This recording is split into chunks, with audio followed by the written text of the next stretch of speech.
Episode 1 begins with a small family sitting by a campfire under a starry night sky, reminiscent of the first season with Hei and Bai. We are introduced to Shion and Suo Pavlichenko and their father. They're having a nice moment talking about the stars, when suddenly stars start dropping from the sky. This is the same night as the Tokyo explosion, and it's also when Shion becomes a contractor. We're then reintroduced to April from the MI6 group, who appears to be on a mission here in Russia. And we also meet a new character, who appears to be perhaps another contractor called August 7th, also known as the Magician. We cut to Suo's current life at school. Nika, an older classmate, confesses his love to another student, Tanya. She accepts and everyone is happy. We see the rest of Suo's happy school day, so we know something horrible is about to happen. We return back home and I'm pretty sure I've seen this chick before.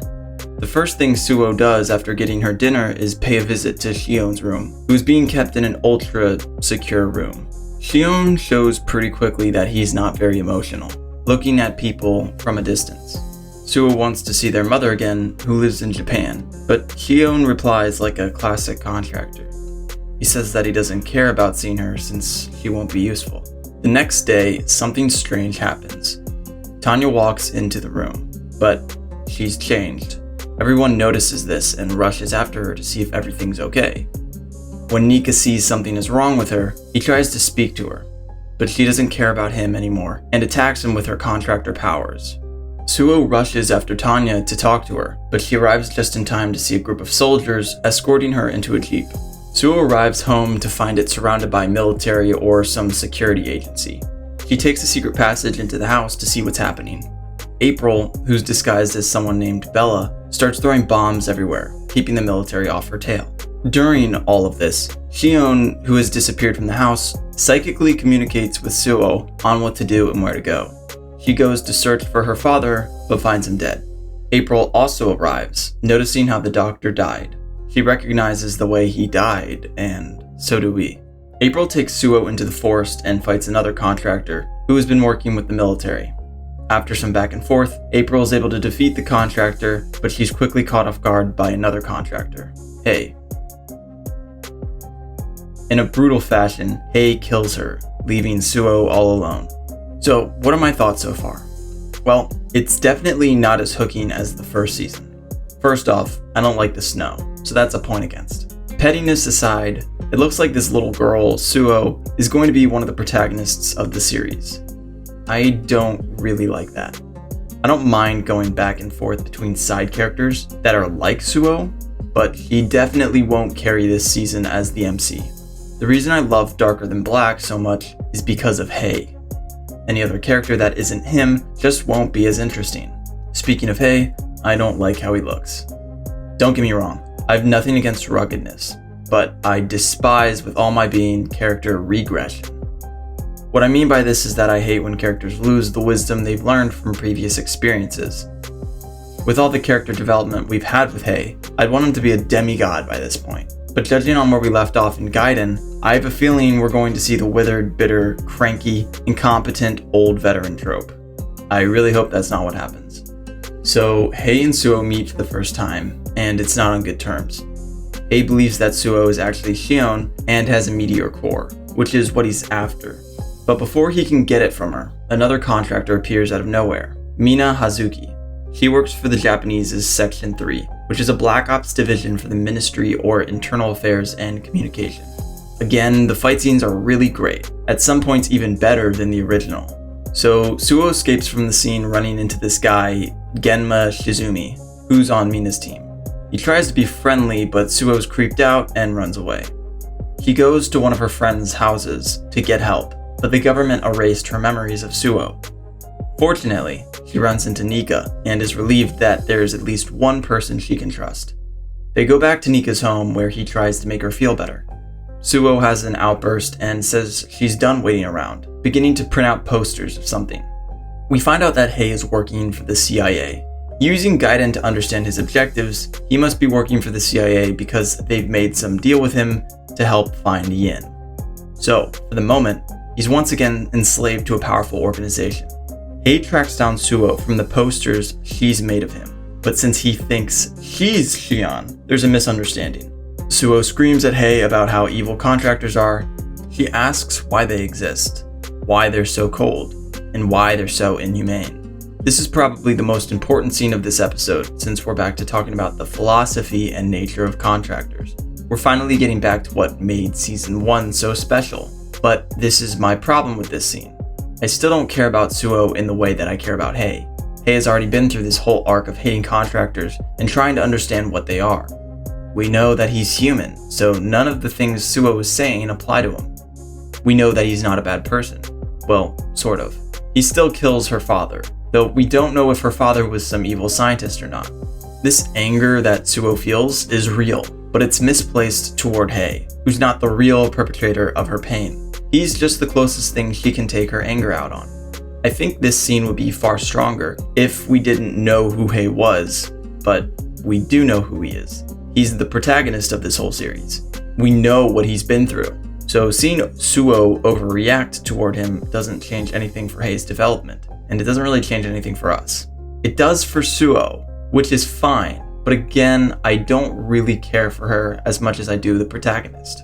The military shows up and wants Suo, who they think is Shion. Then this guy shows up August 7th, who, like April, works for MI6. He does some cool magic tricks and tries to capture Suo, leading to an action-packed fight scene between himself and Hei.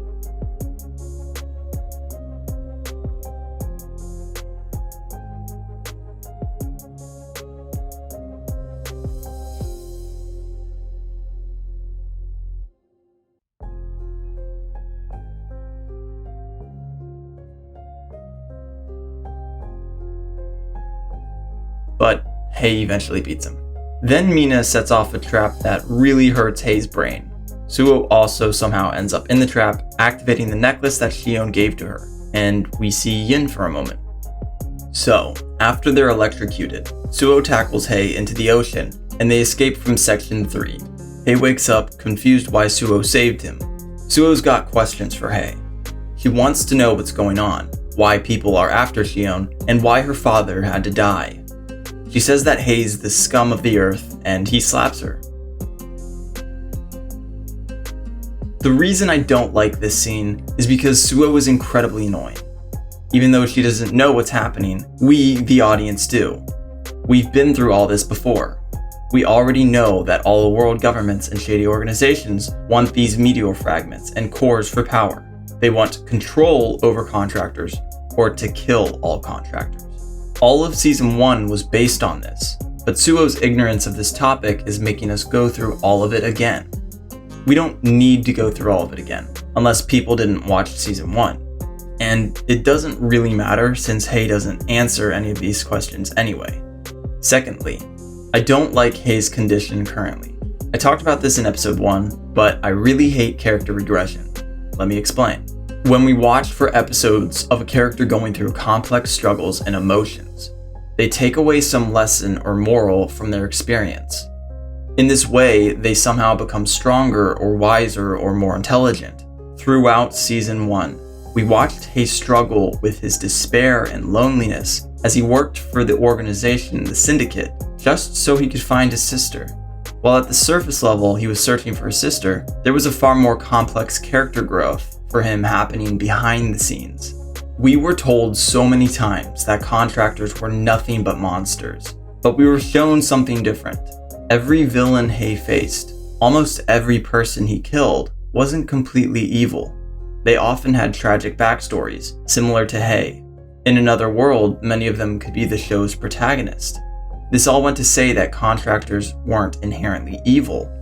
Rather, dire circumstances pushed them into their dark role, just like Hei. In the final episode of Season 1, Hei is surrounded by the ghosts of allies and enemies, people he loved and people he killed. He knows the dark world around him. He knows that it's not black and white. He knows that the people he kills have families, hopes, and dreams. And that's the tragedy of it all. He has to live with the guilt of knowingly killing these people who in a different life could have been his friend. There's no better example of this than with Nick, the researcher he met at the Pandora facility. Though they became good friends, with the exact same objective in mind, protecting their sisters. Fate ultimately forced them against each other. Two good people, with good intentions, were forced to do dark things in order to achieve their goals. But in Season 2, Hei loses this depth. He's even colder than in the first season, seemingly more detached from the world. I know that he's lost everything, and that would destroy a man, but it's turned him into a drunk, purposeless man that survives on the dependence of stronger organizations. It's fine if you like the trope of the broken old man, but I personally hate it. I want to be clear on this. I'm not talking about a character progression when someone decides to become evil because of a new revelation or knowledge that changes their ideology. Characters like Darth Vader and Suguru Geto are fantastic examples of characters turning evil for good reasons. But this isn't happening with Hei. I hate character regression. When a character loses knowledge or wisdom and becomes worse off because of it. In Hei's current state, he's far from his prime, even though he's still very young and has the potential to be better. Then we hear Mao's voice? Suo finds a message left by Shion. Apparently, he's in Japan waiting for her. Hei offers to escort her there, but when they get to the train station, the Russian authorities are waiting for them. We find out that Tanya is now working for them in exchange for money and a job. Hei almost kills Tanya, but Suo screams at him not to. She's going to regret this later. And Mao is alive. He's a flying squirrel. Section 3 shows up and starts killing Russian police. There are explosions and people die. Suo freaks out. Then she sees Tanya and Nika. Nika wants to bring Tanya back home, so she decides to kill him. And then this happens.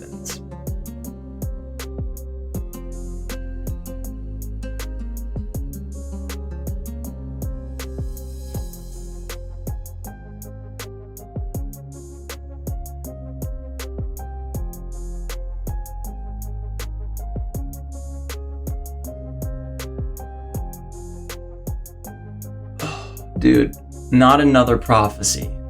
Okay, this is getting ridiculous. Okamura has way too many answers he owes the audience at this point, and he has the gall to throw another mystery onto his pile of questions. Why would you add another prophecy at this point? We don't know where the gates came from. We don't know why Bai, Hei's sister, was so special. We don't know why Amber was the first contractor and what made her special. We don't know much about Yin's prophecy of destroying the world. We don't know if Hei can access his true power from within, which his sister somehow gave him when she infused herself into his body. We don't know the true nature of contractors and dolls. And now, we don't know why Suo is some apparent chosen one connected to some prophecy. And what makes all this worse is that there's no way we're going to have all these questions answered. You can just keep coming up with more mysteries that have no answers, but it just goes to show your negligence in storytelling. So Suo goes beast mode and doesn't kill anyone right after saying she would kill all contractors, which kind of made me laugh. This is supposed to be her rage moment, with everything horrible happening to her leading up to this point. But it's all cheapened because she literally doesn't do anything. She just shoots a few bullets that don't kill anyone. I'm sorry, but I'm not convinced there was any character development in this moment. She got angry and said she would kill all contractors. Then, seconds later, she had the opportunity and she immediately gave it up. Nothing in her has changed except for her emotional state, and that's why this scene means nothing to me. I do find it funny though that July just appears to give Suo directions on where to fire, and he also listens to Hei. Then we see Misaki for the first time this season, and a Japanese Black Ops group asks her to work with them to stop Hei. We cut to a ship sailing in the sea to find Hei, July, Suo, and Mao. Mao asks Hei what happened to Yin, and Hei answers that he will kill Yin. So, it appears that in the time since Gaiden, Hei's found the resolve to accept Yin's wish and kill her to save humanity. I actually like this motivation a lot. It follows the same theme of Hei having to kill the people he loves in order to serve the greater good, and it's incredibly tragic.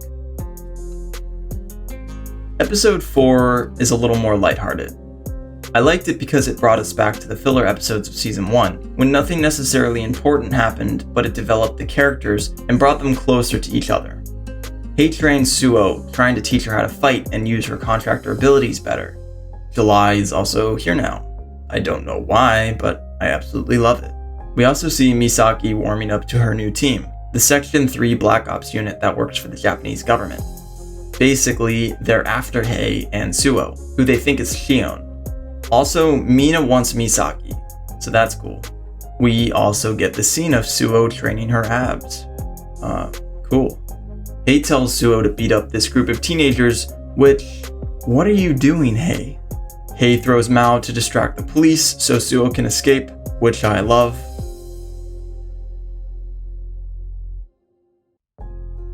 And this random dude confesses that he likes Suo, so she points a gun to blow his brains out. We later find out that Suo is recognizing her change from human to contractor. Back when she saw Nika confess to Tanya, Suo felt her chest tighten. But now that it's done to her, she doesn't feel anything. Even so, she still hates Hei. In episode 5, Hei is found by Section 3. They attack in the middle of the night. Hei distracts the operatives while July and Suo make a run for it. Section 3 investigates the area along with Misaki.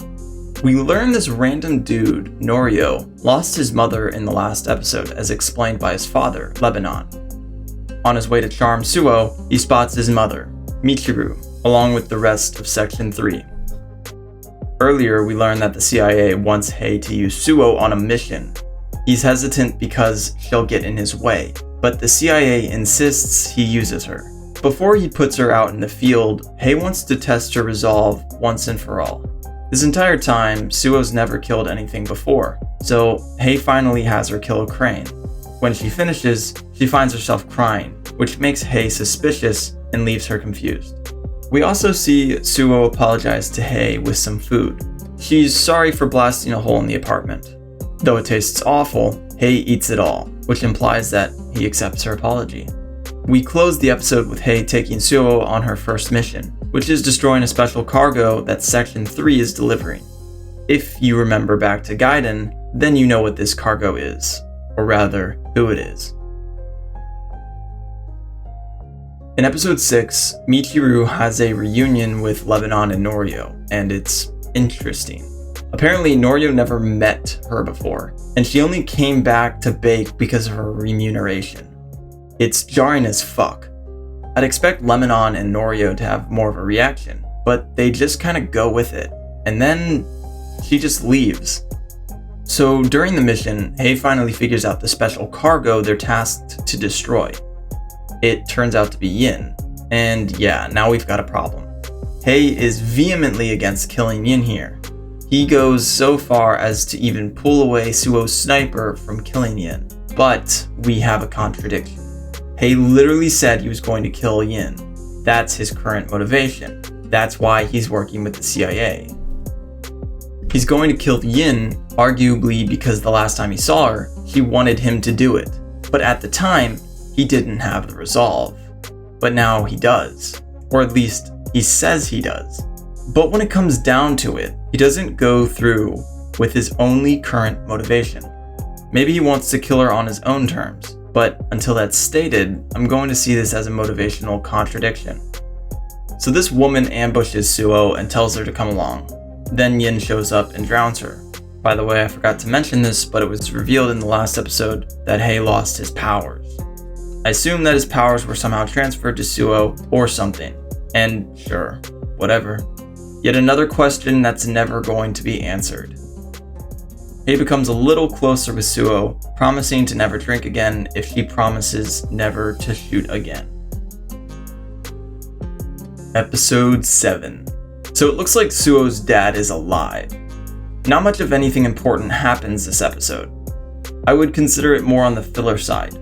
Essentially, Hei, Suo, July, and Mao are trying to escape the city, but now they have Japanese, American, and Russian intelligence agencies coming after them. Hei's plan is to use the underworld contacts to escape. The most important part of this episode centers around July. Mainly, Suo is curious why July doesn't act more human. She asks if he feels lonely and tells him to talk more, but he doesn't respond.